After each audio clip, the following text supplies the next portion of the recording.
प्रमुख प्रशासकीय अधिकृतको विषय चाहिँ अब यो फाइलको विषय रहेन। अब फाइलमा के थियो कसो थियो भन्ने विषय चाहिँ अब जनताको माझमा गएको छ। अब जनताको निगरानीको विषय भइसकेको छ। यसमा मूलतः दुईटा कुरो छ।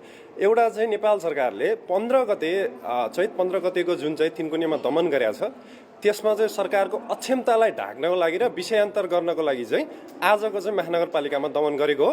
अनि दोस्रो चाहिँ यो जति पनि यो साझेदारहरू मिलेर चाहिँ आज चाहिँ यो एउटा चाहिँ अनुसन्धानको दायरामा रहेको मान्छेलाई चाहिँ हाजिर गराउनु भएको छ नि।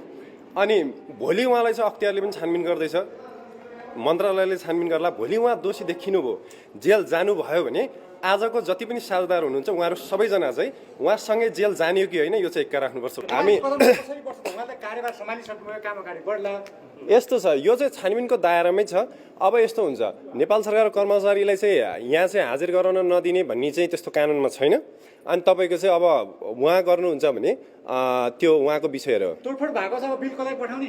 मुकेश सचिवले पठाउने हो कि अस्ति त त्यो नियमअनुसार चाहिँ हामी गर्छौँ। बिल कसलाई पठाउने कहिलेसम्म आउँछ बिल? नियमअनुसार हाम्रो सम्बन्धित विभागले आफ्नो काम गर्छ।